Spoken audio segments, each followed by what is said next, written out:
कहानी शुरू एक एयरपोर्ट से होती है, जहाँ पर हम एक लड़की को देखते हैं। वो अपनी फ्लाइट में जा रही थी। प्लेन रनवे पर था, लोग आ जा रहे थे, सब कुछ नॉर्मल था। मगर ये फ्लाइट कितनी खतरनाक होने वाली है, अभी कुछ ही देर में हम जान पाएंगे। अब वो लड़की प्लेन में आकर अपने सामान को सेट कर रही थी, पर उससे अपना सामान रखा नहीं जा रहा था। इसीलिए उसके साथ बैठा दूसरा मुसाफिर उसकी मदद करता है और इसी बहाने से दोनों में बातचीत शुरू हो जाती है। प्लेन ने भी उड़ान भर ली थी। वो दोनों बातें करते हैं। वो लड़की खुद को मॉडल बताकर अपना तारुफ करवाती है। वो आदमी भी जो उसके साथ बैठा था खुद को म्यूजिशियन बताता है। तभी उस लड़की को बात याद आती है। वो कहती है, कुछ वक्त पहले मेरा एक दोस्त था, वो भी म्यूजिशियन था, जिसका नाम गैब्रियल था। अब गैब्रियल का नाम सुनते ही वो म्यूजिशियन आदमी कहता है, ये नाम मुझे अच्छे से याद है। इसी नाम के आदमी का मैंने बहुत सालों पहले म्यूजिक लॉन्च किया था, जो बहुत घटिया था, बुरी तरह से फ्लॉप हुआ था और मैंने उसकी बहुत बेइज्जती की थी। लड़की उससे कहती है, कहीं हम एक ही गैब्रियल की बात तो नहीं कर रहे, क्योंकि उस वक्त वो मेरा दोस्त था। यहाँ पर वो आदमी पूछता है, क्या उसका पूरा नाम गैब्रियल पेस्टरनेक तो नहीं? वो लड़की कहती है, हाँ। ये बात सुनकर वहाँ पर एक और बुरी औरत अपनी सीट से उठती है, जो एक टीचर थी, और कहती है, गैब्रियल मेरा स्टूडेंट रह चुका है, जो हर चीज में फेल होता रहता था। मुझे इसीलिए वो याद है, क्योंकि मैंने अपने 30 साल के तजुर्बे में उससे बुरा स्टूडेंट कहीं नहीं देखा। यहीं पर एक और लड़का बोलता है, हाँ मैं भी गैब्रियल को जानता हूँ, उस वक्त वो मेरे साथ ही पढ़ता था। उसकी बेवकूफियों को लेकर वो बहुत मशहूर था, इसीलिए हम उसका बहुत मजाक बनाया करते थे। टीचर कहती है, क्या ये अजीब बात नहीं है कि एक ही प्लेन में बहुत से लोग एक ही आदमी के बारे में बात कर रहे हैं? तभी एक और आदमी पीछे से उठता है और कहता है, गैब्रियल को तो मैं भी जानता हूँ, वो मेरे पास काम करता था, बहुत ही साइको इंसान था, मैंने इसीलिए उसे जॉब से निकाल दिया। अब म्यूजिशियन को भी शक हो रहा था। वो उठकर पीछे की तरफ देखता है और प्लेन में बैठे सभी मुसाफिरों से पूछता है कि गैब्रियल को कौन कौन जानता है। हैरान करने वाली बात ये थी, सब के सब हाथ उठाते हैं, क्योंकि कहीं ना कहीं कभी ना कभी वो गैब्रियल से मिले थे और उसको जानते थे। अब वो म्यूजिशियन आदमी पूछता है, क्या यहाँ पर बैठे सभी लोगों ने इस फ्लाइट की टिकट को खुद खरीदा था? यहाँ पर एक और हैरान कर देने वाली बात सामने आती है, किसी ने भी इस फ्लाइट के टिकट को खुद से नहीं खरीदा था, किसी को गिफ्ट मिला था, तो यहाँ पर किसी की कंपनी ने दिया था। टीचर कहती है, मैंने तो इस फ्लाइट को कैंसिल करने का भी सोचा था, पर मुझे सख्ती से इस दिन आने का कहा गया। कि सभी बातें एयर होस्टेस सुन लेती है और आकर इनको बताती है कि जिस गैब्रियल पेस्टरनेक की आप लोग बात कर रहे हैं, वो आज इस फ्लाइट का कैबिन चीफ है और मेरा भी उससे मेरी पुरानी जिंदगी में रिश्ता रह चुका है। मैं और वो इकट्ठे ट्रेनिंग करते थे। एक दिन उसने मुझे प्रपोज किया, वो मुझसे शादी करना चाहता था, पर मैंने उसे मना कर दिया। बाद में वो मेरा सीनियर बन गया, आज वो इस प्लेन में है। मैं भी नहीं आना चाहती थी, पर ना चाहते हुए भी मुझे आज इस प्लेन में आना पड़ा, क्योंकि वो मेरा हेड है। पर परेशानी वाली बात ये है, वो कुछ वक्त पहले पायलट्स के हिस्से में गया था, पर अब तक वापस नहीं आया और किसी ने भी दरवाजा नहीं खोला। इसके अलावा दोनों पायलट्स कोई जवाब नहीं दे रहे। म्यूजिशियन परेशान हो जाता है। वो कहता है, इसका मतलब ये है यहाँ पर जितने भी इंसान मौजूद हैं, सब ने कभी ना कभी कहीं ना कहीं गैब्रियल के साथ बुरा किया है। पर वो उस मॉडल लड़की से पूछता है, तुम तो उसकी दोस्त थी ना, तुमने क्या गलत किया था? वो कहती है, गैब्रियल मुझे पसंद करता था, पर मैं उसके दोस्त को मैंने उसको धोखा दिया। अब जिस दोस्त के साथ मिलकर इसने गैब्रियल को धोखा दिया था, वो भी इसी प्लेन में मौजूद था। तभी प्लेन हिलने लगता है। सब के सब बहुत ज्यादा डर गए थे। यहाँ से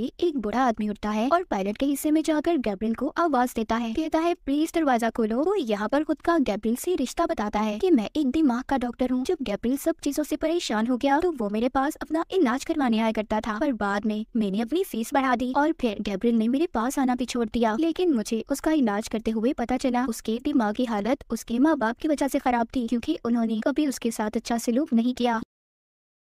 यहाँ से अब वो उसे आवाज देता है, कहता है, तुम हमारे से बदला नहीं ले सकते, क्योंकि तुम्हारी ऐसी जिंदगी के जिम्मेदार तुम्हारे माँ बाप हैं। पर प्लेन नीचे की तरफ जा रहा था। गैब्रियल ने बहुत बड़ी प्लानिंग करके अपनी जिंदगी खराब करने के जिम्मेदार लोगों से बदला लेने का सोच लिया था, पर उस प्लेन में उसके माँ बाप तो नहीं थे। सभी डर से चिल्ला रहे थे। प्लेन नीचे शहर की तरफ जा रहा था। तभी हम देखते हैं एक बूढ़ा कपल अपने गार्डन में बैठे थे और उन्हें ऊपर से एक प्लेन आता दिखाई देता है, जो इनकी तरफ आ रहा था, और हमें पता चलता है कि बूढ़ा कपल ही गैब्रियल के माँ बाप थे। वो ऊपर से प्लेन को लाकर इन पर तबाह कर देता है। उफ, कितना खतरनाक था गैब्रियल का बदला। इसके बाद हमें दूसरी कहानी दिखाई जाती है। हम एक बिजनेसमैन को देखते हैं, जिसका नाम डिएगो था। वो अपने बिजनेस के सिलसिले में कहीं पर जा रहा था, जो एक बहुत ही सुनसान रास्ता था। उसकी गाड़ी, म्यूजिक सब बहुत अच्छा चल रहा था। तभी अचानक से एक और गाड़ी उसकी गाड़ी के आगे आ जाती है, जो बहुत ही आहिस्ता चल रही थी। डिएगो अपनी गाड़ी से बार बार हॉर्न देता है, रास्ता देने का कहता है, पर वो उसके आगे से हटने का नाम ही नहीं ले रहा था। डिएगो अब साइड पर जाता है, देखता है उस गाड़ी में एक आदमी बैठा था, जो बहुत ही अजीब था। अब ये उसे बुरा भला कहता है और उसकी गाड़ी से आगे जाकर उसको अपनी मिडल दरमियान वाली उंगली भी दिखाता है और आगे निकल जाता है। डिएगो की गाड़ी बहुत तेज चल रही थी। आगे जाकर डिएगो फिर अपनी स्पीड में गाड़ी चलाने लगा था, पर अचानक से उसकी गाड़ी का टायर पंचर हो जाता है। वो एक पोल के पास अपनी गाड़ी को खड़ा करता है। यहाँ पर दूर दूर तक कोई नजर नहीं आ रहा था। ऊपर से डिएगो पीछे से एक आदमी से लड़कर भी आया था। उसके पास एक और टायर तो था, पर उसे लगाना नहीं आता था, इसीलिए वो एक मैकेनिक को कॉल करता है। लेकिन वो उसे 1 घंटे बाद आने का कहता है। अब डिएगो खुद ही टायर लगाने की कोशिश कर रहा था। इससे पहले वो टायर लगाकर उसके सारे स्क्रू जोड़ पाता, तभी वहाँ पर वो ही पुरानी गाड़ी आ जाती है जो इसे पीछे भी तंग कर रही थी। डिएगो डर गया था, इसीलिए वो जल्दी से जाकर अपनी गाड़ी में बैठ जाता है। वो दूसरी गाड़ी में बैठा आदमी उसकी गाड़ी के आगे अपनी गाड़ी रोकता है और डिएगो के पास आता है। वो उस आदमी से डरा हुआ था। वो कहता है, मुझे माफ कर दो,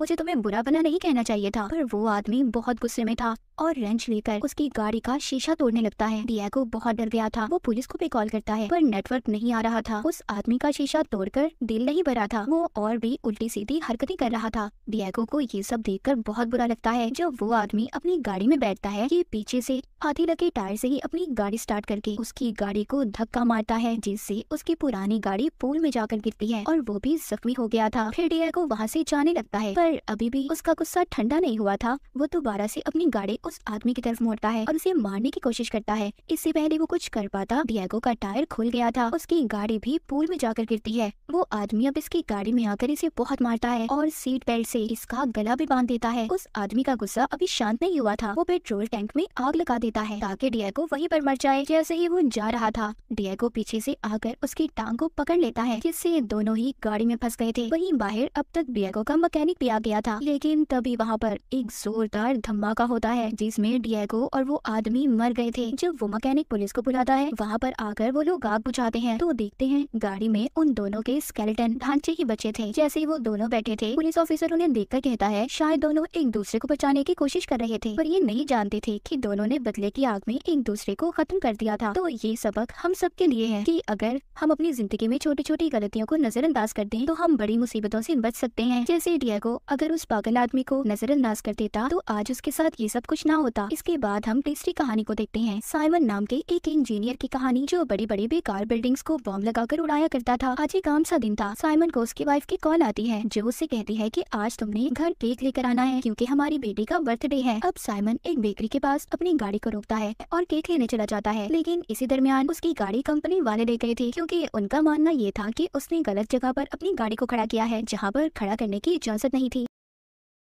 वो अब टैक्सी लेकर टैक्स अथॉरिटी के ऑफिस जाता है जहाँ पर वो जाकर कहता है कि उसकी कोई गलती नहीं थी, मेरी गाड़ी को बगैर गलती के क्यों उठाया गया, तो मैं आप लोगों को कोई फाइन जुर्माना नहीं दूंगा। वहाँ पर बाकी के लोग भी उनसे यही कह रहे थे, पर वो फाइन देने वाला आदमी कहता है सर आपको जुर्माना तो देना होगा वरना आपको और पैसे अदा करने पड़ेंगे। साइमन के पास कोई और रास्ता नहीं था, इसीलिए वो जुर्माना देकर अपनी गाड़ी को छुड़वा लेता है, पर ट्रैफिक की वजह से साइमन जल्दी घर नहीं पहुँच पाता। घर पर उसकी बेटी एक छोटी सी पेस्ट्री से अपना बर्थडे सेलिब्रेट कर लेती है। वो जब घर आता है तो उसकी वाइफ उससे बहुत नाराज थी क्योंकि साइमन हमेशा से ये मानता था कि हमारी गवर्नमेंट ईमानदारी से काम नहीं करती और इन्हीं चक्करों में लगा रहता था। अगले दिन वो गवर्नमेंट ऑफिस पहुंचता है ताकि अपने ऊपर लगे गलत जुर्माने की शिकायत कर सके, पर यहाँ पर गवर्नमेंट ऑफिसर उससे कहता है जो आपका जुर्माना है आपको किसी भी हाल में देना है। ये बात तो सुनकर साइमन भड़क गया था और उस पर हमला कर देता है। वहाँ खड़े लोग सब उसको हौसला दे रहे थे, लेकिन इतने में पुलिस आ जाती है जो उसको गिरफ्तार कर लेती है। पर थोड़ी ही देर में साइमन का दोस्त पुलिस स्टेशन जाकर उसको छुड़वा लेता है, मगर अब ये खबर अखबार में भी छप चुकी थी। इस वजह से उसे नौकरी से भी निकाल दिया जाता है। उसकी वाइफ भी डाइवोर्स तलाक के केस को फाइल कर देती है। उसको उसकी बेटी की कस्टडी भी नहीं मिलती क्योंकि उसके पास अब कोई नौकरी भी नहीं थी। उसको इसके अलावा कोई भी नौकरी नहीं दे रहा था। एक दिन दोबारा से उसकी गाड़ी को कंपनी वाले उठाकर ले जाते हैं, हालांकि इस बार भी कोई उसकी गलती नहीं थी। वो इस बार चुपचाप बिना कुछ बोले अपनी गाड़ी को छुड़वा लेता है, मगर इन सब की वजह से उसके दिल में काफी गुस्सा था क्योंकि इन्हीं की वजह से उसकी नौकरी, फैमिली, उसका बनाया गया मुस्तकबिल सब कुछ तबाह हो गया था। वो एक रात जाकर अपनी गाड़ी में कुछ तब्दीलियां करता है और अगली सुबह जाकर अपनी गाड़ी को ऐसी जगह पर खड़ा करता है जहाँ पर नो पार्किंग का साइन था। वो चाहता था कि कंपनी उसकी गाड़ी को ले जाए और होता भी ऐसा ही है, पर जैसे ही ये उसकी गाड़ी को उठाकर अपने गैराज में खड़ी करते हैं तो वहाँ पर एक जोरदार धमाका होता है। कंपनी का ऑफिस, आसपास खड़ी गाड़ियाँ, सब कुछ तबाह हो गया था। ये खबर एक बड़ी खबर बन गई थी कि कैसे एक आम इंसान ने गवर्नमेंट के खिलाफ आवाज उठाई। साइमन आम लोगों में एक मसीहा बन चुका था। अब इस हादसे को कुछ महीने हो चुके थे, पर साइमन अब जेल में था। उसका आज बर्थडे था। उसकी वाइफ और बेटी उसके लिए केक लेकर आती हैं, यानी कि उसकी बेटी और वाइफ ने भी उसके साथ रहने का फैसला कर लिया था। साइमन के जेल में सभी इज्जत भी करते थे और इसी के साथ ये तीसरी कहानी भी यहीं पर खत्म हो जाती है। साइमन की कहानी से तो हम ये सीख पाते हैं कि हमें बिला वजह किसी के आगे झुकना नहीं चाहिए। जिसमें आपकी कोई गलती ना हो, अपने हक के लिए आवाज उठाएं। तो इन तीनों में से आपको कौन सी कहानी अच्छी लगी हमें जरूर बताइएगा।